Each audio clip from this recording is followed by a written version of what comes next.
Good afternoon, ladies and gentlemen. I'm John, this is Many a True Nerd, and welcome to Parkitect, the spiritual successor, if you like, to Rollercoaster Tycoon 2. And oh my goodness, I've been enjoying replaying Rollercoaster Tycoon 2 so much recently. That was a beautifully fun mini-series to put together. It went down spectacularly well, so apparently I'm not the only person to be incredibly nostalgic about the Rollercoaster Tycoon, the early games in that franchise. Beautiful, beautiful franchise, and I'm thrilled to see that at least some people who are actually good game devs agree with me, because Parkitect is, yes, heavily inspired by that sort of thing. This thing entered early access on, I think it was this last Thursday, actually. Yeah, that's kind of where it entered early access. People have been able to play it before that, but this is like really early. Like you can see there, it says right there, I always draw attention to this because it is important. Alpha 1A. This is not just a not finished product, this is a product that's still pretty damn early on in its development, really. But it already feels pretty bloody wonderful. Let's just dive in, shall we? So welcome to our park. Right now there isn't like scenarios or anything in this game. We've literally just kind of got a starting park here.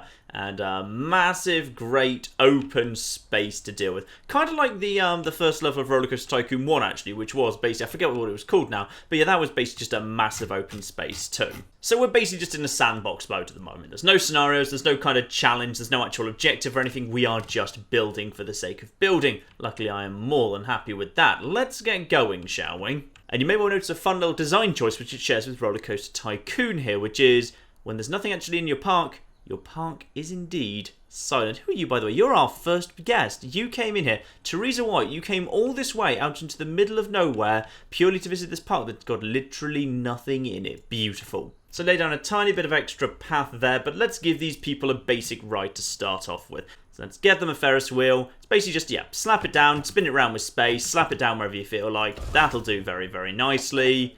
Give it an entrance, give it an exit. The lane path is really nice and easy these days, so like if you just drag, you've got yourself a path. Then the nice thing is the game kind of understands what you're trying to do if you double back on yourself. So if I just kind of click here or just kind of drag it along, the game will figure out I want it to snake around and it won't kind of get like stuck on the path and you have to like delete this. Like it used to be a bit fiddly. So like they've significantly improved like how easy it is to lay paths, which is nice. Let's just crank that straight open. I'm sure this won't be too intense. Set pricing, of course, I'm happy with just $1 for now, though we'll keep an eye on what people are thinking. And I'm guessing excitement is now out of 100, given, yes, if this thing is actually a 15 excitement by old Rollercoaster Tycoon standards, then this is literally the most exciting ride that's ever existed. I like this guy, by the way, Brent Hines. He appears to be the Pokemon trainer from Pokemon Gold and Silver from his colour scheme and choice of clothing. And let's just have it produce some nice, fair music, because why not?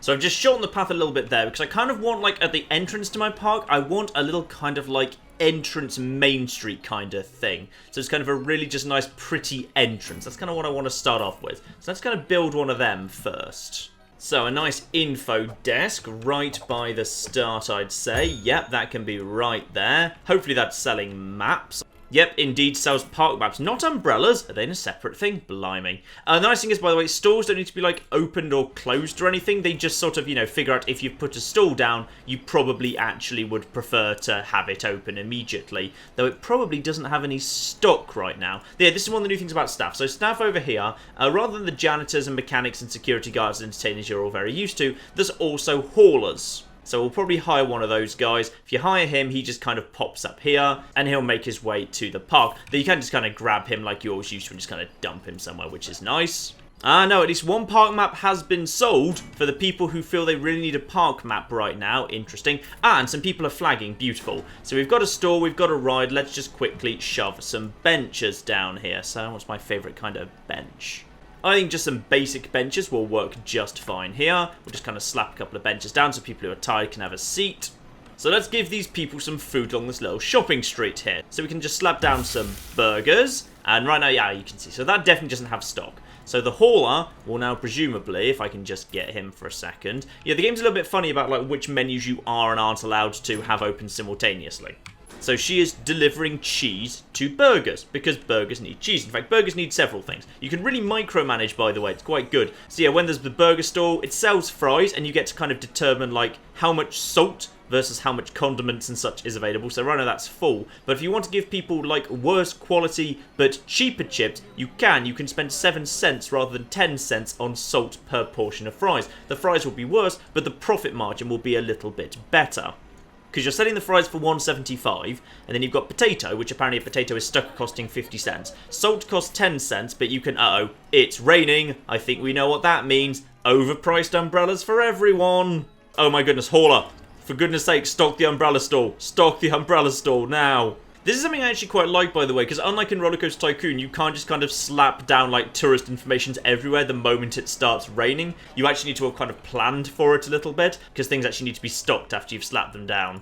And indeed, the hauler is currently delivering umbrellas to the umbrella stand. Perfect.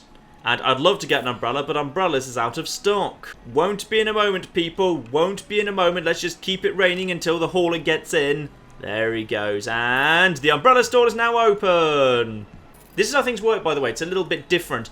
So nothing has an actual base running cost. Everything just seems to kind of just quietly run itself at no cost. There's like no electricity or staff cost or whatever. Basically, the only cost you need to deal with is the initial upfront cost, and after that point, it's purely a matter of, how much profit you're making per item. Now, interestingly, that also applies to rides. As far as I can tell, a ride doesn't have a running cost. So you can see here in the first month, in January, when I built the Ferris wheel, that's a construction cost of $595. However, in February, when people were getting on it, then all I had to do was charge admission, and I just got $5 from 5 admissions for $1 a piece.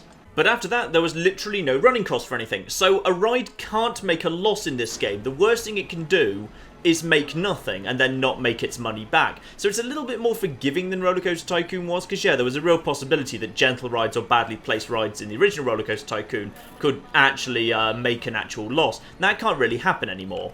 You know what, it's raining, let's give them a hot drink. Oh, by the way, when you kind of hover something, it sort of automatically snaps into place, which I really quite like, how you don't have to, you can turn things around if you want. I can make it face a stupid way, but if I kind of hover it against something, it will actually automatically turn to face the most logical way, which is cool. And the most important stand of all, balloons. Everyone needs balloons. Excellent, there we are. My haulers will just kind of fill that in and everything will be glorious. And sadly, the great umbrella harvest has come to an end. Now, let's make this place a little bit more desirable. Let's just kind of quickly shove down some nice flowers. And the balloons have come into stock. Perfect. And we'll just put some nice trees up between the stalls. And of course, let's just supplement my new stores with some bins and benches. Lovely. One thing it's really clear this game kind of is planning to do, even though it's kind of not quite there yet, is there's going to be a lot of like abilities to like theme and set up like themed worlds, which I really quite like. So I'm going to do the first one of those right now, actually. We're going to do a pirate world. So that's a good starting point. This like little area right here by the entrance seems like a good place for a pirate world to me. And obviously, if we want a pirate world, we're going to need, like, a big waterfront, and then, like, a beautiful beach and, like, a town across the front of it. And luckily, for now at least, I don't know if this is going to be the case always, terraforming is free, which I really quite like. Don't worry about kind of lowering stuff where there's people, by the way. Like, if you lower underneath something, it just kind of appears on struts. It's fine. Okay, so nice big hole there. Now, let's slap some water into it. The water's really nice, by the way. You literally just kind of like go into the water tool, hover over where you want it to be, and then click, and you've just got water there. Nice. Now, let's terrain it up. Again, the terraining for now, at least, is free. Oh, and what I really like is you can terrain not just the area within your part, you can terrain the area outside it, too, to kind of, help the illusion a bit. So if I just want to terrain this whole thing as like a massive beach, there we are. That whole area is now a massive beach. So obviously we're going to have a nice pirate ship in our harbour. So let's put it right on the water level here in the middle of our bay. Right there. Beautiful.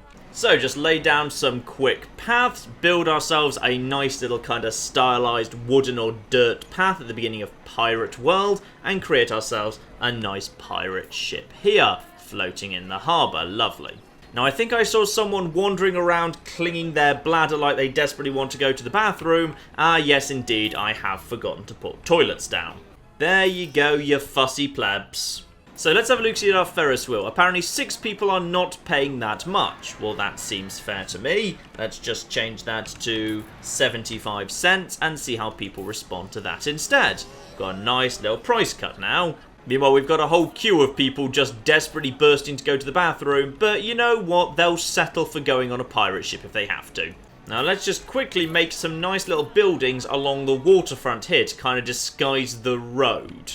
The nice thing is, like, most things can just be, like, laid wherever you want, but if you want to, you can kind of hold down left Alt in order to actually snap them to the grid. But you don't have to, that's entirely optional now. But it can, of course, be useful if you want things to look nice. So what I'm kind of going for here is, like, building a little kind of, like, governor's mansion right by the seafront. And the whole thing's kind of really, really nice and easy to do, because, like, once you've set something, then you can, like, set its height. And once it's hard to say, you can basically just repeat it really, really easily. No, not like you. And if you make a mistake, you get all your money back, so that's fine.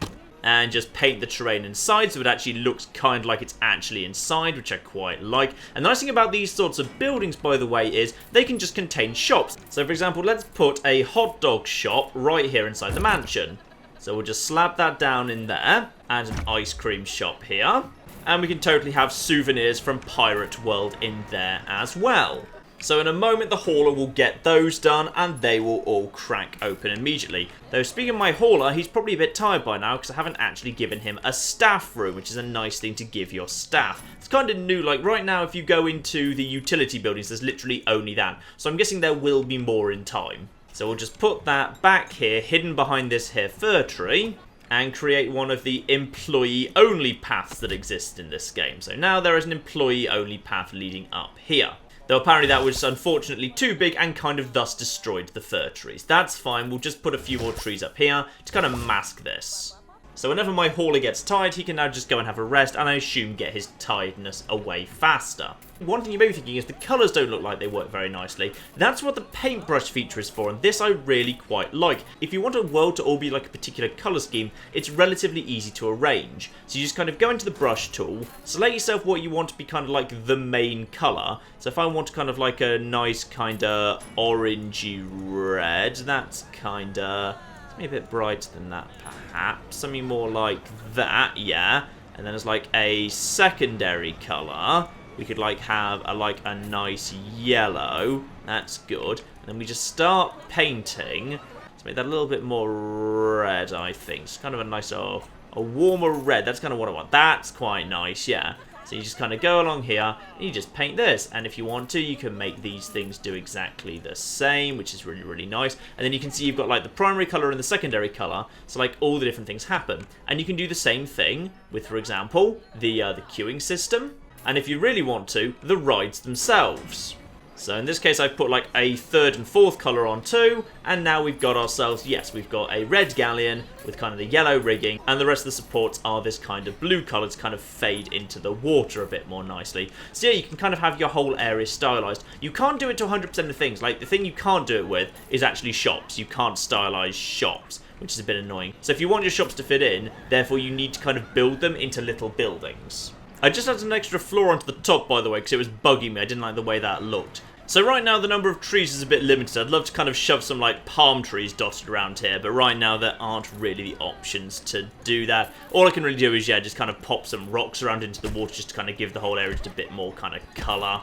Ah, we do have some barrels though. We can kind of pop barrels all over the place. That's nice. Including actually inside the ride, which I think is a really lovely touch. You can actually like decorate the ride itself if you kind of want to put extra props like inside the ride, which is really cool. Now, I'm not sure if it's coincidence or not, but more than a couple of people do appear to have just sort of sprouted pirate hats. And that, wow, this guy, you are the Lord of the Dance. Mary Green, who showed up in that bloody hat. Marvellous. I like you. I hope you're happy. You seem pretty happy. Good. What are you thinking? I'm not paying that much for Ferris wheel. Really? Is that what people are thinking? It's down to like 75 cents. You know what? Fine. 50 cents it is. So I think now we've got two gentle rides, we need something a little bit more extreme for Pirate Land. And in fact, what I'm going to do is I'm just going to kind of put some fencing up here, because this is going to be like, you know, that we don't want like people to see Pirate Land ahead of time. We kind of want it to be like a bit of a surprise here. And tragically, as people finally start bloody using Ferris wheel, it just broke down. Luckily, we do have a mechanic. I did hire one, so he'll go and take care of that, I would imagine. Hopefully, at least. Once you've got a colour palette you like, by the way, you can just kind of save it with that add button so you can get it back nice and quickly if you kind of want to make, yeah, everything like that. Oh, I don't want that to be like that, though. That's a bit too extreme right there. And if you want to make something kind of match everything else, you can just use a colour picker to get all the colours that you want. And then beautiful, it's back to how you like it. Just a nice red roof there. So now, like, if they want to enter Pirate World, they've kind of got to go through this little kind of fake entrance point. There's little windows they can peek through. But now, like, you know, it's like a magical portal that transports them into a world of pirates. And would you believe at the 50 cents level, this thing actually seems to be getting a bit more popular again. That's nice. But yes, I'd say we definitely need an exciting ride here in Pirate Land. Let's see what we've got that's a little bit more exciting than what we've got. Let's start off with a nice, cheap mini coaster. That seems like an excellent thing to start off with, just as a nice, cheapy one. Alright, I've made some changes to the terrain to kind of suit this sort of thing. So I think when it says mini roller coaster, it means really mini. So let's just get a little platform there, get it moving up a slope, and with a lift on it, and now just build that out. Oh yeah, this thing really can't go very high, fine. Well, we can get it a little bit higher using this hill I built, which is nice. Well, let's see what we can make it do at least. So it goes up a little bit there, but not too much. Yeah, this is going to be a really little roller coaster, but it will do as a little starting point. It'll definitely be more exciting than the Ferris wheel, so that's good. And you get like a little visualization as you go along, rather than kind of having to wait to test it necessarily. You can get like a little bit of information straight away about how it's going to do, which is kind of nice. So we'll make it go down a nice little slope here from a mighty height of 5 up to, yes, being 3 1/4. This thing is really not going to be going very fast at all. And once we've done that, we can actually make it do a little kind of loop. We'll make it do a loop up rather than underground. Let's see if it's... we can actually check whether it's going to make it, which is quite nice. And then just kind of snake round here. Hopefully it's still got a little bit of momentum. We'll see in a second. And is it going to make it round the top? Yes, it is. Just beautiful. So we'll just kind of make it swing out over the lake, and then let's see if it's still got enough momentum to make it past. We'll make it go over the top of the queue, which I think is kind of cool. Yep, fine. Alright, now, this should work. I don't think this will be too extreme. Yeah, it just kind of goes up this nice hill here, down here, around the top of the queue, around the edge of the pirate ship, then just kind of loops round here, and that's all lovely. Now what we'll do is we'll build a nice water tower here, just as a nice little bit of kind of cool scenery dotted around. We'll build some nice kind of rafts floating on the water, that's kind of cool. And we'll even put some nice barrels on the rafts, that's nice. Yeah, that's cool. And though it doesn't quite fit the theme, we'll put some like extra like dead trees dotted around here, just kind of, yeah, just adds a little bit of interest. And then finally, of course, this thing does indeed need an entrance and an exit. And let's get it testing. Let's get some results from this thing. Although actually, before we get going, hang on, let's set this thing properly here. Because there's only one train there. No. We need as many things as possible and 2 trains. Can we do... Actually, let's not do that. Let's do... If we get that down to 6 times 3, 18 versus 2 times 5. Okay, so you can have 18 cars. That's fine. We'll do 3 trains of 6 trains per car. That's fine. Let's get that testing. And the weather's turning nice at just the right time. Sadly, as far as I'm aware, you can't like see like what speed it's currently at or anything. Like it'll give you that information later, but only in like the test results. I think it would be nice if you could like follow it and keep an eye on the speed. This is like a mini roller coaster, so it's not supposed to be particularly fast. So I'm not expecting it to like set the world on fire here. Makes its way down, makes its way over. Let's just build a nice kind of path out for it. And then a nice queuing system. Goes down, round, and back in. This is not going to be that exciting, but that's absolutely fine. Oh, don't leave. I'm literally about to open the first roller coaster. Let's have a nice queue for it. And I think we can definitely charge a little bit more for this thing. Let's start with $2 and see if anyone's willing to pay it. So it's still low intensity and low nausea, but it's much more exciting by the looks of it. Fine, let's crack it open and see how people feel about it. Quickly just paint the queue to match the kind of local colours. Let's see what this does. If we kind of change this, can we... Let's just paint... Oh, you can paint the trains individually if you want. Oh, that's kind of cool. So we're going to have like 1 train being red and 1 not. So we'll have 1 train being red, 1 train being yellow, and I think we'll do another one that's kind of a nice kind of deep blue. Yeah, that's nice if all of them are different colours. That's really cool. And Operation Let's Have Something a Bit More Intense hasn't really worked out too well. People are repeatedly thinking, I want to go on something more intense than that. Alright, you want intense? I'll give you bloody intense. Yeah, that's right. Welcome to Horrorland, and I think this rain suits it just perfectly.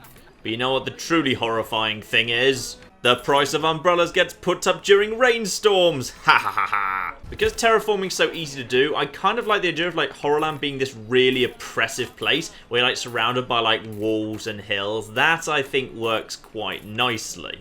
That guy was so scared he actually just dropped his balloon while inside the haunted house. Marvellous. Traditional steel coaster, here we go. Now this thing, we're actually going to start underground, so it's all dark and spooky when it begins. And here's the particularly interesting thing, by the way, you may have just noticed, which is to start building a roller coaster, there is a single one-off upfront cost of, say, you know, like $3,000 or whatever. And then you pay for the track on top of that. So I don't know whether it's like, you know, like you're buying the license to use this ride or something. I'm genuinely not sure. But anyway, let's build a big long station here. There we are, underground. Now let's have the steepest lift we can have. One slope up. Yep, on a lift. Perfect. There's like there's much more of a gradual incline that you're allowed to have in this game than you were allowed to have in previous Rollercoaster Tycoon games, by the way. Like, yeah, rather than just being like one up or one down, you can also have like half a slope up or like a quarter of a slope up. So you can have like some really small micro adjustments. The steepness of the incline, while still like being powered, seems to be quite a bit higher as well, which is nice because it means like you can get roller coasters up to the height you want them to be relatively much quicker, which is quite of a nice little change there. But anyway, yes, I'd say, yeah, about 20 up. That should do. How's this for intensity, you bastards? So, let's get some nice speed going on right away, I would say. And then a nice loop-de-loop. Yep. And then let's go into... Oh, yeah, let's go into a half loop. And then make them go... Oh, yeah, let's keep them upside down for a bit. Let's go for a half helix up. Let's just slow it down a little bit here. So at this point, they are actually, yeah, completely upside down. You can, if you want, by the way, change the angle. Like, there's some really nice flexibility for what angle you want people to end up being. So if I kind of want them to end up, like, sideways on this occasion, if I just go to 90 degrees there, that's totally fine to do. So let's get them facing this sort of direction. Yep, fine. Then I can do a corkscrew left. Beautiful. So now they're spinning around like crazy. You know what? Maybe you shouldn't have complained that Mini Coaster 1 was too much of a wussy ride for you, eh? So over they go over the top. This doesn't look like it's going too fast, to be honest. Round here. Wibbly, wibbly, wibbly crazy. And now we're going to, yeah, having spun them round there, what we're going to do is we're going to make them drop while upside down, which I would like to think will actually make them all fall out. They're actually going to be spun upside down and then dropped while hanging out of the car. So I'd like to think that's going to kill at least someone. This is my revenge against the people who said my rides were too tame. Yeah, that's nice. They're actually going to drop, like, underground while upside down. This is going to be lovely and extreme. Then we'll flip them around the right way up. We'll just kind of sloop them around that way. There we go. So this will kind of hopefully break the necks.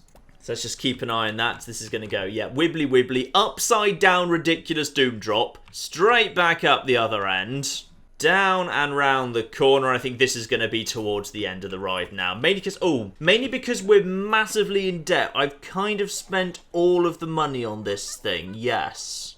Nice that the game didn't tell me I'd run out of money, it just let me keep spending. That's good. The nice thing is, by the way, banked curves are totally still a thing in this game, but rather than being something you just kind of turn on or off, because you've got the angler here, you kind of set that yourself. So like I can do like a 90-degree turn here, but if I do, I can choose how banked I'd like it to be, which is actually quite nice. So like a 45-degree bank is probably a sensible idea for me going round a corner. And then bring it right back into the station. Beautiful. Now this is going to kill some people. Alright, there we are. So now, if you want to go on the spooky scary ride, you've actually got to go into the dark tunnel. That's the only way you can get into this thing. Now, what exactly is the high, medium, high? But it's awaiting new test results. In addition, we definitely want 2 trains of 7. Can we maximize this? Or, yeah, we can just do it slightly better by doing 3 trains. Fine. So let's put this into testy mode and see what this does. I actually quite like the colour scheme it's chosen, like the black and the orange. It's kind of spooky and dark and Halloween and pumpkin-y. So the previous estimate was this was going to be a high, medium, high ride. So let's see what it actually looks like now we've made the final tweaks. Because I think it like gives you an estimate based on like the fact it's running it while you're building it, but then you've got to do the final test to get the actual final results. And the final results are in. It's actually high, high, and high. There you are, you bastards. Enjoy some of that. In fact, you know what? No, screw you. We're massively in debt from this thing. This thing's going to cost way more. If you want to ride this, it's going to cost you $4. Let's see how people feel about that. Well, everyone's piling onto it. That's good. You know what's probably a good idea? Let's put some benches around here. I'd say some benches around. No, some benches around here is almost certainly a good idea. Let's just have some nice bones lying around near the exit too, just so people understand just what happens to people that get on this ride. They end up getting buried. Well, I can't help but notice that a load of people are getting off this ride and then straight back on again, but now we've built this thing, I suspect very soon we may see our first little spot of vomit dotted around the game. That'll be nice. And this bit over here, this is the bit that kills you. That's the bit I'm absolutely sure sooner or later someone's going to fall out and die. Maybe it's time to put the park admission fee up a little bit too. Right now it's $1. I think $5 for everything that we've got here would be very, very fair.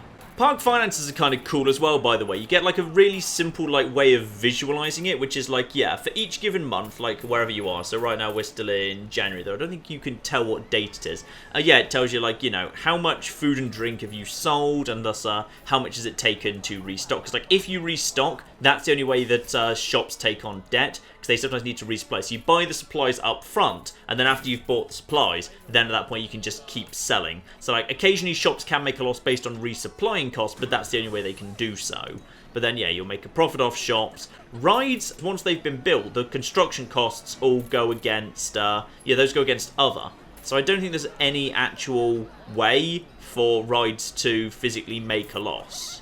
But yeah, we've definitely made some big losses based entirely off construction. But if you like, just hold off constructing something, because rides don't have an operating cost anymore, you can basically at that point, we only lost $34 last month. But if in February we're good and we don't like, you know, spend ridiculous amounts of money building new rides, we'll be just fine. So you can just kind of keep an eye on the finances. I think it's a nice little way of visualizing it. It's very, very cool. But this month already we're actually starting to do better. So probably next time, build a roller coaster early. Sorry, I just kind of wanted to show off all the little individual bits, which is why I've been a bit slow. Oh, by the way, I forgot to mention, you can paint flowers as well, which I really quite like, that you can kind of just paint the flowers. If you want the flowers to be like a different colour, you can just like flop the flowers and now the flowers are a different colour, which is quite nice. And speaking of which, I quite like this orange and black colour scheme. So let's just get that. In fact, let's actually get that perfectly. Let's use the dropper to get the orange.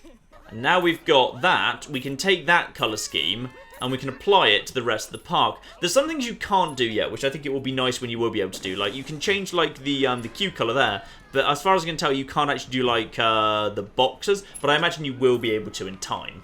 And then let's just do the queue to the Mega Coaster as well.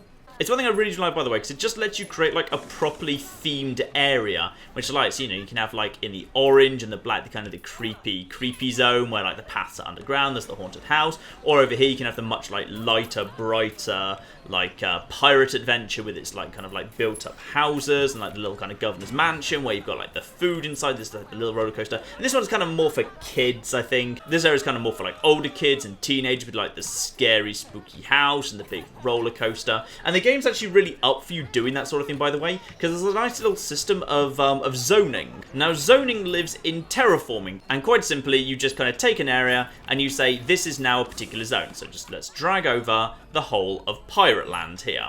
So now the whole of Pirate Land is now part of a zone. And we can rename it, of course, so we're going to rename it Pirate Land. So now if you're kind of zooming out and you're on your map, that now area is now marked as Pirate Land. And now, for example, I can actually have dedicated staff set to Pirate Land. So if I wanted to have like an entertainer, and right now sadly there's only one entertainer, which is a bit of a shame. It's like it's only a dinosaur. So I'm going to hire one entertainer, but yeah, as far as I can tell, I don't think there's like any way to do anything but like have the dinosaur. I imagine there will be more to come. So I'm going to put the dinosaur into here, and it's going to be like a lizard. It's a Wild West lizard. And if we go over to her, then we're going to say she lives in Pirate Land, and that's her area. So she now will not leave Zone 1. And I can do the same with any of the other staff too if I wanted to. So like how, remember like in Rollercoaster Tycoon, you basically would like go over to like a particular member of staff and you'd say, okay, so I'm going to lay your footprints here. In this area, you like set up lands and then you like say, okay, handyman whatever, you are going to live exclusively in like Pirate Land, you're Pirate Land's handyman. And there can be a mechanic dedicated to Pirate Land or a security guard or what have you.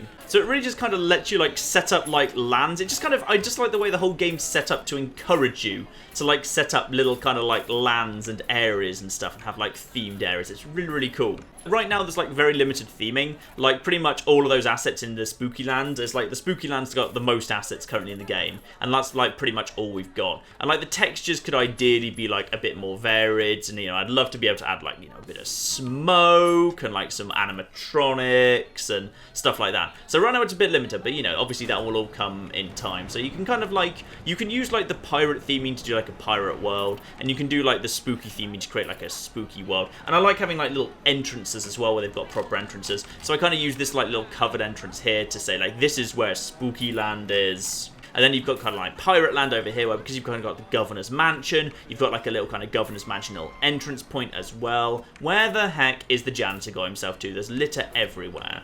And finally, with a big roller coaster that's actually bringing in the money, the number of people in the park is going up, and we're actually making some decent money. So as I was saying, like versus Rollercoaster Tycoon, it's relatively easy to make money, because aside from supplying, shops pretty much exist to make money. They have no running costs aside from the supplying, but like because supplying is already built into the business model, even though like you pay for everything all in one go, it effectively makes no actual difference. Rides have, as far as I can tell, 0 running costs, and once a ride is built, it's basically pure profit. So you really want to like be pouring as much money into rides as possible. Now there is one more thing I would actually like to show off, which is in this game, rather than like the old kind of like cumulative thought collator thing in back in Rollercoaster Tycoon. You know the thing in like the top right where you clicked it and like told you like what are the most common things being thought around the park. This game handles it a bit differently, though I wouldn't mind if the cumulative thought collator, I wonder if that thing ever had an actual title, would come back, though I do admittedly love the massive hats that just wander around. I love the massive hats, those are great.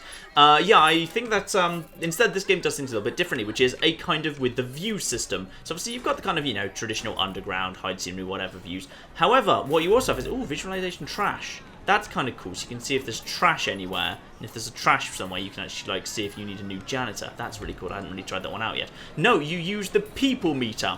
So what you do is you whoosh out and you see people's happiness. Not everyone, by the way. Like, some people just seem to be excluded, and I'm not sure why, if it's supposed to be, like, representative or something. So you can see, like, who's happy and who's not. And if someone's not happy, you can go into them and say, okay, why aren't you happy? Okay, it's almost certainly because you're really, really hungry. So at some point, he'll probably go and get himself some food. This coffee from Hot Drinks is really worth the money. Actually, this guy's been having a really nice time. He's still got $53 on him. He's actually, yeah, he spent $44 in the park. It might just be because he's been here a very long time. But once you've identified someone you want to dig into a bit more, what you can do is you can go through his experiences. And this is where this thing gets really, really crazy. Yeah, if we kind of turn that off now, let's kind of gum out of that. This is now his experience. I know it kind of looks a bit wibbly, but it's literally saying what he did. So you can actually track his journey round the park. And it's really easy to follow, because if you go down to the bottom and then scroll up, you can actually go through what he did. So he entered, he bought a park map, he bought some coffee, he took a rest, bought a balloon, went over to the swinging ship, left the swinging ship. He just kept doing that. He bought some sunglasses at the souvenir store, beautiful. He entered the swinging ship again, bought an ice cream, took a rest, bought a hamburger, took a rest, entered the mini. Okay, so this guy's just basically, he's had a lovely time. I think he's just got himself a bit hungry now from going around so much. So obviously he happened to have been in the park a really long time. Let's pick someone who might have been in here a bit less time. Oh, flip. He looks like he hates the park so much he's just decided to scribble it out. Okay, so this guy's got a bit of a simpler one. So he basically, yeah, he entered the park. It looks like he bought a park map, very, very good. Bought a coffee, took a rest, having bought a coffee. Yeah, he's had a busy day so far. He went into like the haunted land, went to the haunted house, went on to the spooky ride, left that, and now, oh yeah, then he went on it again, used the toilets, bought some fries, and he's now currently sitting down and taking a rest, having bought some fries from the burger place. Very, very nice. Oh no, sorry, her. Definitely her. So yeah, that's a really, really cool little thing. I kind of like the visualization thing. You can do it for all sorts of stuff. So like there's happiness, there's tiredness. So you can figure out where tired people are. Because if you can see where tired people are, then you can pretty much detect, okay, where do I need to put benches? Because yeah, benches basically, people seem to get tired a lot faster than they used to in the old Rollercoaster Tycoon. But if they do get tired, they just sit down and then they're absolutely fine. And then you can see where the hungry people are, which is very useful for seeing where you need to put more rides. So this guy's hungry right now, but he's literally just gone and bought something, so he has managed to sort himself out. What's he actually holding right now? He is holding a hot dog. Beautiful. He just bought the hot dog from the governor's mansion. So I would imagine, yeah, we've seen like a few more hungry people in this area, because if they get stuck over here riding these roller coasters, they wouldn't mind some food stalls. So we might be able to get away with just like a food stall over here, if we could like theme it in a spooky fashion. Thirst as well, as you'd expect, thirst is a bigger problem than hunger because people get thirstier faster than they get hungry, or at least I assume so. It makes intuitive sense and the data seems to support that. The toilet are the same thing, so you can figure out where you need to put toilets. This is in some ways actually more useful than like the old system in Rollercoaster Tycoon, because like you might have been able to identify much more easily in Rollercoaster Tycoon, people are hungry or I need to use the toilet, but you couldn't figure out where the problem was, whereas this kind of really lets you kind of highlight with a little heat map exactly where the issue is really, really easily. I really like it. It's very, very cool. And then finally, of course, nausea, where it looks like it's not really a problem at all, though I'm actually almost surprised it's not a problem, at least for some of you guys over here. And that, ladies and gentlemen, is broadly Parkitect for the moment at least. I love the direction this is going in. This is going in a spectacularly good direction. I love the fact that clearly, like, you can tell from like the design and the way it's all laid out and the way that the zones and the theming and everything works, this is going in the direction of wanting to kind of really facilitate you having like areas that are like lands and you kind of theming them and having themed entertainers who are kind of restricted to that area, and kind of themed buildings, and like you can put the food stores inside buildings so they look right and everything, and like really kind of making a really personalized creative thing. In its current state, however, I'm not going to do a full series on this yet. Instead, I'm going to dip in and out of this when there's a new release, and every time they release some new content, I'm going to come back for this and kind of make a new video and show all the new stuff, because I think this is well worth kind of watching, because it's going in such a beautifully positive direction. I absolutely adore the direction that it is going in. But I think the absolute real joy in this game will be when we've got more theming going on. So like the only actual trees in the game are like the fir trees, and like the amount of like theming is extremely limited, you know, like, oh, pumpkins! We can have some pumpkins, that's nice. Yeah, let's totally have some pumpkins dotted around here. But as we get more theming and more props, and I'll also have a look at like the modding community, because I know right from a very early stage this game has had a really strong modding community, so there might be a load of extra mods to provide a load of extra theming already. We will definitely be coming back to this as it goes on, and I am very excited for where it is going to go. But ladies and gentlemen, I'm going to leave you on something that the devs actually left in the game, which is while there are no scenarios and kind of you can't actually do anything but start a fresh park, if you check the load menu in this game, there is in fact one other thing present. And that is, almost as a demo, they have let something in called Sidonia Hills, built of course entirely using assets that are already in the game. And it is utterly, utterly beautiful. So they've kind of built this massive, great little kind of... They kind of had the same idea I sort of did. They kind of built this, like, big street the moment you, like, enter the park. So there's kind of the big street. You can see, like, somewhere inside there, there's, like, they've hidden, like, a shop inside this beautiful little shopping precinct.